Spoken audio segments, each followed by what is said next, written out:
We've been blessed to have plenty of positive stories coming out through our coverage here on Rugby Lives Here, and today is no different. We have a very special guest in a former national team player and the current head of Coach SG. We have Azhar Yusof in the house. Thank you so much for joining us for this episode of Rugby Lives Here, Azhar. Thanks for having me here. And we're going to be talking all about rugby and your journey from the very start to where you are today. But let's go back to where it started. And we were speaking off camera a little bit. And you said you started really late in the sport. How did it happen for you? Yeah, so I started in Sec 4, so that's very late compared to many others who went on to therefore play rugby for Singapore. So it was kind of by accident. It was my final year in secondary school. I've been playing football all while, and it was my final year. I didn't get to be in the first team, and just so happened a new teacher came along from Australia and decided he wants to set up a rugby team, and he called for an open selection. And I said, hey, I've got nothing to lose, right? Might as well just give it a go. And I kind of fell in love with rugby then. So that was my first love. I signed up for the trials and I got selected to be in the first team. Yeah, 16 years old, your first taste of rugby, and you never looked back because then junior college you represented your JC in rugby. Combined schools, yeah. Combined schools. In national service, you represented police, and that was a tipping point for you because that's where you were spotted. Yeah. So that period was when police kind of enjoyed their golden era. They had many of the national players were from police. So I was fortunate that I was picked to be playing in that in one game against Singapore Cricket Club, and just so happened the national selectors were there. And they saw me perform and just asked who is this guy, because they recognized all the other national players on the team but didn't recognize me. So I was then pulled into the national under-22 team, and then, well, the rest is history, as they say. It's an incredible story. 5 years you said you represented the national team. Yeah. What was some of your fondest memories?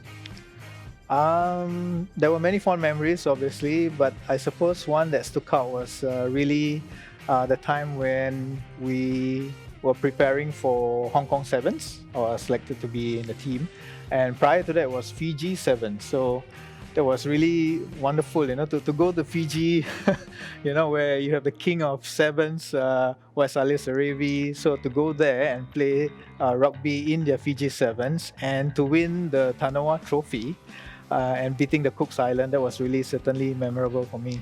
Did it open your eyes to what rugby really is like outside of Singapore? Because it is not the number one sport. Let's be honest, in Singapore, rugby isn't number one. Yeah. But to go to a country and take part in a competition there where rugby is life, what was the atmosphere like in the games, and did it just open your eyes into what rugby means to other people? Yeah, I mean, rugby over there in Fiji. In fact, we flew to New Zealand first, where rugby is also like a religion there, and then before flying to Fiji. Fiji rugby is a religion there, and certainly they are really good at sevens. So when we arrived and we took the bus, throughout the whole bus journey, people were standing by the sides of the roads and they were cheering for you. Of course, we didn't realize that behind us, or we realized later that behind us was the All Blacks bus. Okay. So that's why they were cheering, maybe not for us, but for them. But that was the kind of craze that they had over rugby, So you feel really good, you feel like kings, you feel like gods over there. So that was really an eye-opener, and seeing how passionate the fans were, cheering, regardless of where you come from, which country you play for. They're really, rooting for you and cheering for you. So that was really wonderful. The bane of every athlete has to be injuries, and cruciate ligaments, as you mentioned. In any sport, whether it's football, whether it's rugby, it's very common, especially in contact sports. Yeah. And that happened to you, and that kind of changed the trajectory from being a player to taking on something else. Can you expand on that? Yeah, I mean, it was I was playing for my club, and back then it was okay to tackle guys in the air. Okay. So I was jumping for the ball. I got hit, and so the weight of the tackler and me just fell on one leg, unfortunately. So I snapped my ACL. I went for reconstruction, and during the time where I was recovering, I just still wanted to stay in touch with the game. And so one way was really easy, to sign up for a referee's course and become a referee. So you're in the middle, you're not going to be receiving any contact, nobody's going to tackle you. And that was how I stayed in the game. And that was my introduction, therefore, to refereeing. And then you played rugby after you fully recovered. So then you had the option of being a referee and a player. So how did you make those decisions? Yeah, so I mean, being a referee typically is not first and foremost in the minds of players. Usually the transition would be from player to a coach. But work got busy because I just graduated. I went to Raffles and I coached the team, and work really got busy, and I didn't really have time to train with the team. And I decided, hey, look, if I stay on to just be a referee, I just train on my own. It's just me. I don't have a team in that sense. So that was when I decided, okay, I'm going to switch. I continued to referee, but I stopped playing and just picked up refereeing. They say sport does teach you a lot of life lessons as you go along with it. What did rugby teach you in the school of life, and how did it help you in work, for example? I think the wonderful thing about rugby is it's a game for all sizes. Regardless of what size you come in, what shape and form, there's always a position for you then, or in the team. So that taught me that, hey, you need to embrace the diversity in everything in the team that you work with. They have something to offer to your larger aspirations or larger goals. So that was one important lesson for me. Secondly, it's a contact sport. So no matter how hard you get hit, so long as it's a legal tackle, you gotta get up and go again. So that was really a lesson on being resilient, on to persevere. So that was another strong teaching point that I picked up from rugby. Is it fair to say you have a background in education, because that felt very much like a teacher giving a life lesson? You do have a background in education. Yes, I'm a teacher by training. Yeah. Not that I started off wanting to be a teacher, but I didn't come from a well-to-do family. So, but I love sports, and I wanted to do something in sports. I wanted to study sports more. And back then, because my parents didn't have enough money to send me overseas to study sports, so the only option was for me to be a PE teacher. Okay. So I didn't really start off wanting to be a teacher, but just wanting to do sports. But when I studied for 4 years at NIE, I just fell in love with teaching. So went on to teach for 10 years, almost 10 years at Raffles, and 12 years at the university as a lecturer. Are those the two big passions in your life, rugby and education? Yeah, that will be the two big ones. And it's fantastic. And do you try and impart or give examples of what things were like as a rugby player or as a rugby referee to students in terms of giving them life lessons instead of just looking at the blackboard or whiteboard as it is right now? Yeah. Is that how is your outlook to educating? Well, there is something called pedagogy through storytelling. Okay. And because of my time as a player, as a coach, as a referee, it became easy for me to storytell and relate some of the experiences that I've been through to what I'm teaching as a teacher, whether it was at Raffles or whether it was at NIE training the trainee teachers. So that was really something that was useful for me to be able to share stories and pull out lessons to share with my students. It's almost come full circle for you, hasn't it? Because on one hand, there's rugby. One hand, there's education. Coach SG has come into the picture. Tell us more about Coach SG for those who are not really aware. What is your role as the head? So Coach SG is an academy within the Singapore Sport Institute. Fairly young, because we were only set up in 2017. And it really is an academy to lead all the coach education and development efforts across all sports here in Singapore. So it's a big task, big piece of work, and that's why it's always good to have NSAs and participants in sport believe in the value of coaching and how that has impacted them. So our role is to make sure that the coaches that we produce through our SG Coach program or the Singapore Coach Excellence program are really good, so that impact the participants of sport positively, and that hopefully will have a longer term effect, so they continue to stay healthy, to stay fit and enjoy sport and physical activity, no matter what sport it may be. Talk about NSAs. You obviously have that close working relationship with Singapore Rugby. Yeah, Is that's it right. nice to catch up with old friends?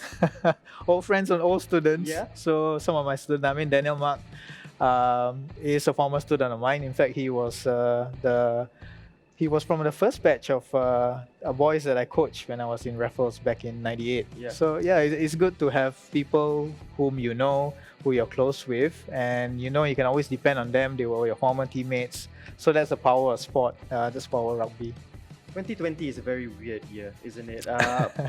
It's almost a write-off in terms of majority of sports in Singapore.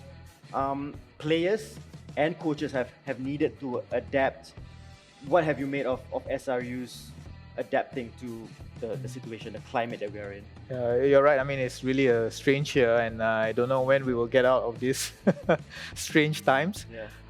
But I think the key is really to adapt. And if we adapt well and we thrive, then we will overcome some of the challenges that we're facing right now. And to that end, some of the things that SRU has done is really admirable.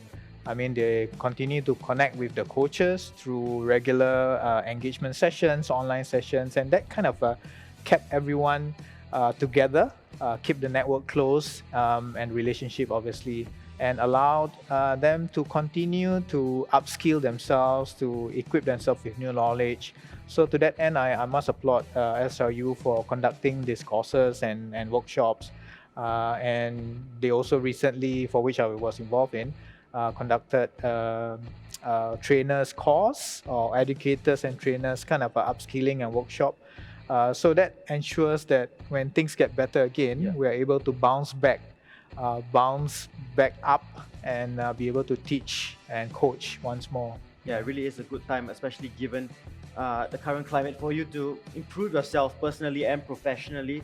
You're a man of many talents, by the way, just reading up on you. So you started as a player, went to become a referee, you're an educator, and you also have good achievements within the Singapore Police Force. What kind of accomplishments have you had in that field? Again, I count myself as very fortunate to have, I suppose, being at the right place at the right time sometimes when I reflect on what I've achieved. And certainly one of the most memorable in police force was really to be appointed as the parade commander when they had the celebration. So it was really a large event, and I was appointed parade commander and had opportunity, obviously, to command 11 different contingents across the home team agencies. So that was something that I will never forget. Certainly privileged and honored to have been appointed. You're a very nice guy. You seem very calm, but do you scare people as someone who is a teacher and then working for the police force? Do people wary of you at the first time they meet you? Knowing your history? I guess. I mean, I've been told, even my kids tell me I've got a very fierce look in my face, and that's why this guy is a natural disciplinarian and a natural police officer. But yeah, I'm a nice guy actually, but if I need to be fierce, I would do that. Okay. Either with my players or as a referee, you need to really stamp your authority, and so it depends on what is it that I'm doing. Fantastic. Okay, so let's finish off. If there are coaches watching, and I'm sure there are coaches watching us right now, what would be your words of advice to them, especially now with the COVID-19 pandemic? Yeah, I mean, I mentioned earlier about really being having that attitude, that positive attitude to want to adapt with the current climate where there are a lot of challenges and constraints. But I suppose my advice to coaches is really, I strongly believe that coaches must have a passion for sport. So regardless of what we are challenged with, we stick to that passion. So having that passion for sport and having that desire to want to help improve someone and also get them to realize their potential, and the wisdom to know that there's always something that we have to learn, or that we can learn something new, and therefore that continuous education and continuous development is something that I strongly believe in as well. Words of wisdom. Azhar, it's fantastic having you on this episode. An absolute pleasure. You're a nice guy. I can vouch for that, and it's been a real pleasure. Thank you for joining us on this episode of Rugby Lives Here. Yeah, this is what you can expect. Join us every Thursday for great rugby content on Rugby Lives Here at 7 p.m. on One Play Sports.